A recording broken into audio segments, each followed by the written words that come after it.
Hello guys, and welcome back. Where we last left off, I may or may not have doomed myself, as I kinda panicked and threw everything at this door, which may or may not have been my only escape. I'm holding to the idea that that door was doomed anyway, but if there is any form of zombie horde inside the mall, which let's face it, there probably is, I'm gonna be dead, because I think I blocked my only entrance off. Unless I run out the front door, which is probably a worse idea. Who knows? I may still get through this. I don't know. What next?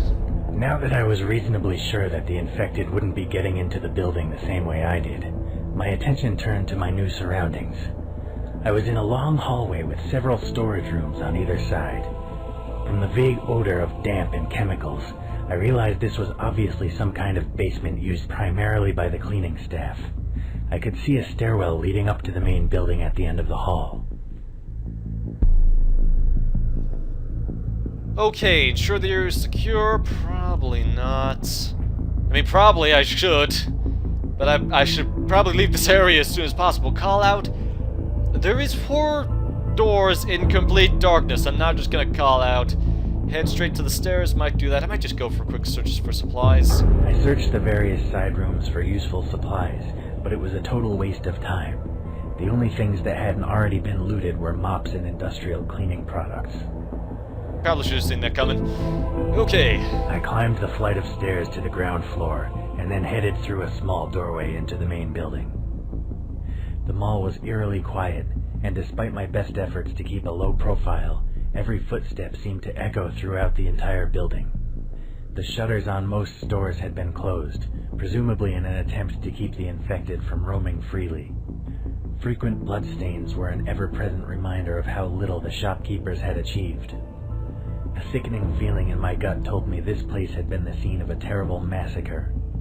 As I slowly made my way to the central square, I recalled that the pharmacy was up on the 2nd floor. I could see no signs of life, human or otherwise, and so decided to ascend the nearest escalator and secure the medicine the folks back at the farm so desperately needed. Before I could reach it, the silence was broken by a tremendous bang, swiftly followed by something whizzing an inch past my head. Someone had taken a shot at me. Wait! You just said there was no signs of life. Did you not see anyone? There must be no signs of life. Is that a gun? I'm sure no one's holding it. I think there's some people here.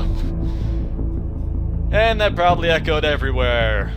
Anyway, try and talk to them. Oh, please, I'm definitely not a zombie. He probably doesn't care. Run, shoot back. Yeah, that's not gonna work. That's gonna get me killed faster, and that's probably gonna get me killed outright. I'm gonna take cover. I immediately dove for the nearest pillar as several more bullets were fired. Amazingly, I wasn't hit. Actually, yeah, that is amazing. The pillar offered temporary respite from my assailants, but it would only be a matter of time before they outflanked me. I couldn't see them, but I could hear them maneuvering on the floor above. I had to act fast if I was to have any chance of survival.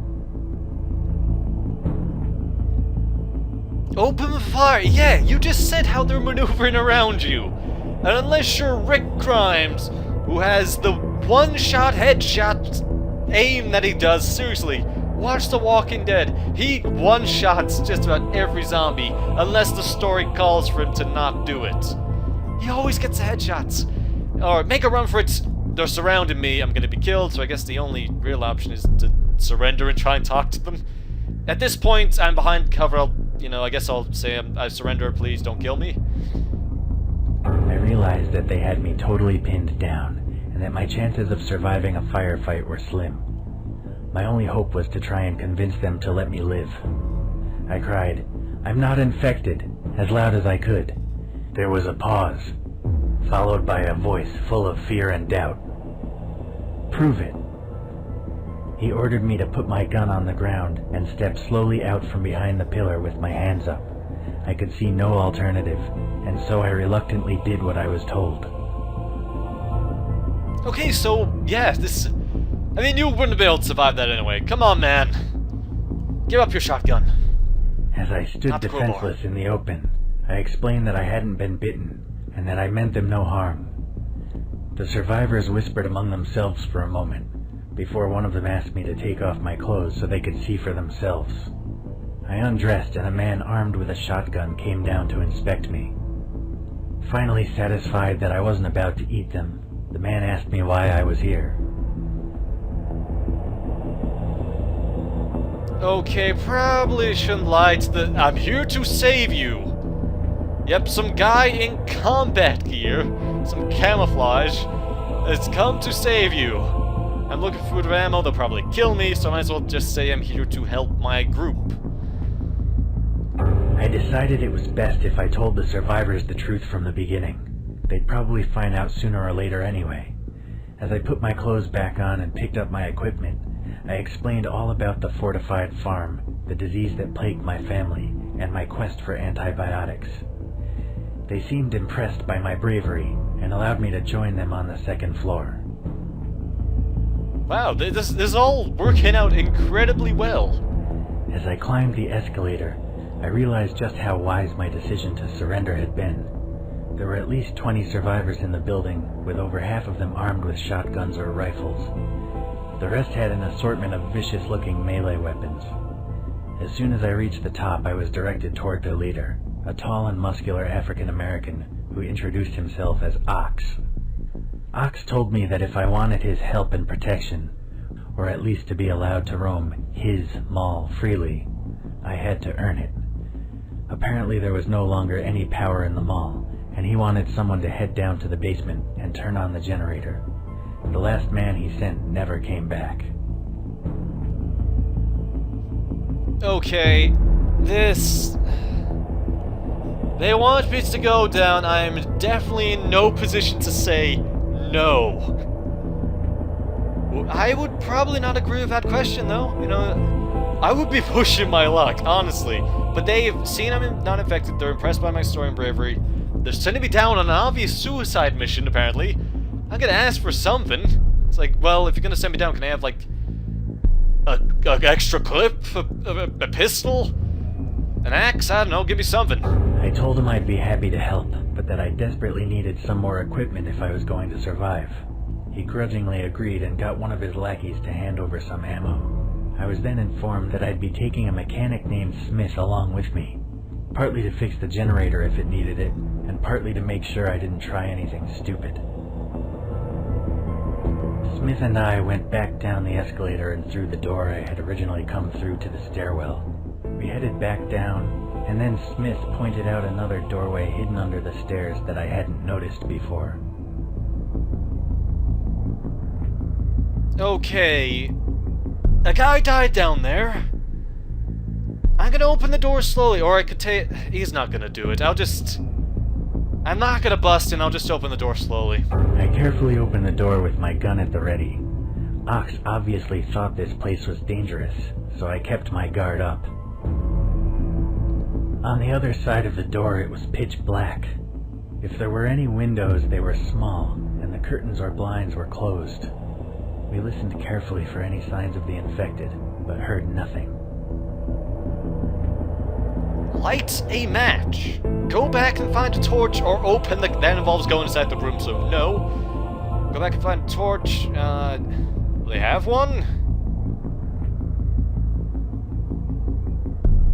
No harm in trying, then, I guess. I wasn't about to get eaten in the dark, so I told Smith to wait while I went and found a torch. The rest of the area had been a storeroom after all, so I hoped there might just be a torch tucked away somewhere. I was in luck. The torch was small, but it offered enough illumination for us to see our way to the generator. That was very lucky. I thought I would have been going back upstairs like, hey, do you have a torch? Anyone? Not a match, Jesus. We reached the generator. Smith promptly pulled a lever and pressed a few buttons.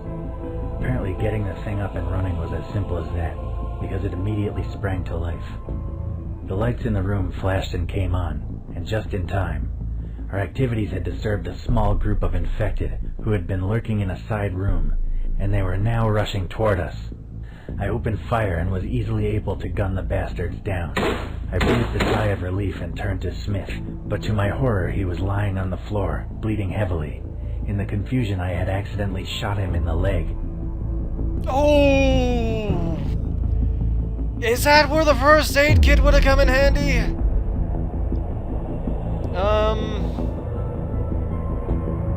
Well, I was in a rush, okay? I was in a rush, don't blame me. Improvise something, find a stick. I knew Smith didn't have a lot of time, so I quickly removed the shoelace from one of his boots and tied it tightly to his leg, just above the wound. It wasn't much, but it seemed to slow the bleeding. I helped him to his feet, and we headed back to the group. Sorry, Smith, don't tell them I shot you in the... Maybe I should have killed him. I'm not heartless. When we reached the stairwell, we were greeted by a terrifying noise. All the gunfire earlier, and now the bright lights of the mall, had attracted a large group of infected who were trying to get in any way they could. My earlier efforts to barricade the building had slowed the infected down, but not nearly enough. A few of them had already made their way inside, and once again, I was forced to fight for my life. I was only just able to gun them down, and knew that soon many more would get in. Oh, thank God! I didn't just lock the door! I knew that there would have been many people there anyway. Thank God I didn't just do the latch and say that's good enough. By the time we got back to the group, they were already celebrating. Now the power was back on and they were focused on making the most of it while it lasted. Several had gotten one of the coffee shops up and running and were busy preparing hot food and drinks. Others were setting up a games console to entertain themselves while not on guard duty. Knowing about the threat from downstairs, it wasn't particularly reassuring. Smith had lost a lot of blood and was barely conscious when we arrived. Once I told them he had been shot, not bitten, Ox ordered some of the few women among the survivors to take care of him. Well, just get a cup of coffee. Sit down. Put your feet up. Done some good work. Can't think of anything else I was supposed to do. Oh, yeah, the infected. There was no time to relax. The infected would be inside very soon, and if we weren't prepared, we'd be overrun in minutes. Before I could even finish explaining the situation, Ox was barking orders at his men, getting them into the best position to deal with the threat. They were only just in time. Suddenly, the basement door burst open, and a seemingly unstoppable horde of infected zombies charged through. The first wave was gunned down before they reached the escalator, but more and more of them just kept on coming. Every gun in the building was blazing while survivors armed with clubs and axes struggled to keep the tide of monsters from climbing the stairs. I had no idea if we'd be able to fight them off or not. Okay. Staying and fighting would be the honorable thing to do. It would be help the group, help them survive.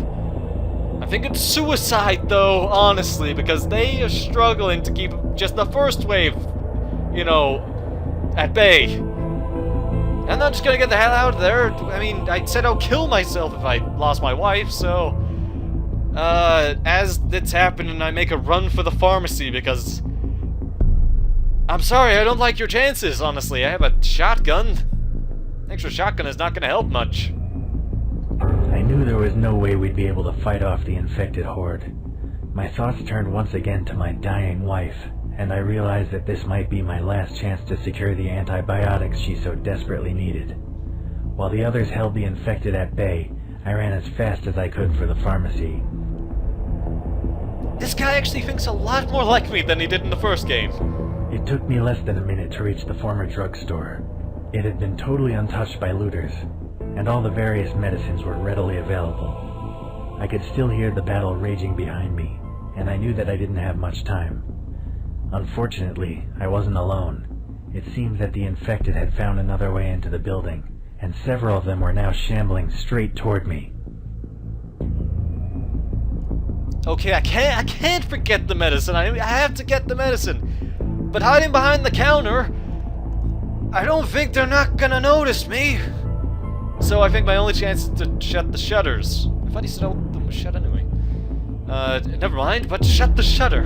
I sprang immediately into action, jumping up to grab the bottom of the heavy iron shutters and pulling them down before the infected could get inside. I was only just in time.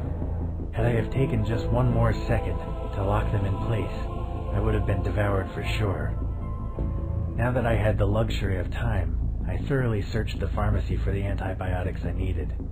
I filled my backpack with as much of the stuff as I could, and then made my way out of the shop through the back door. Okay, well, next time we'll find out what happens. So, thanks for watching, and I'll see you next time when I go for the back door. So, see you then.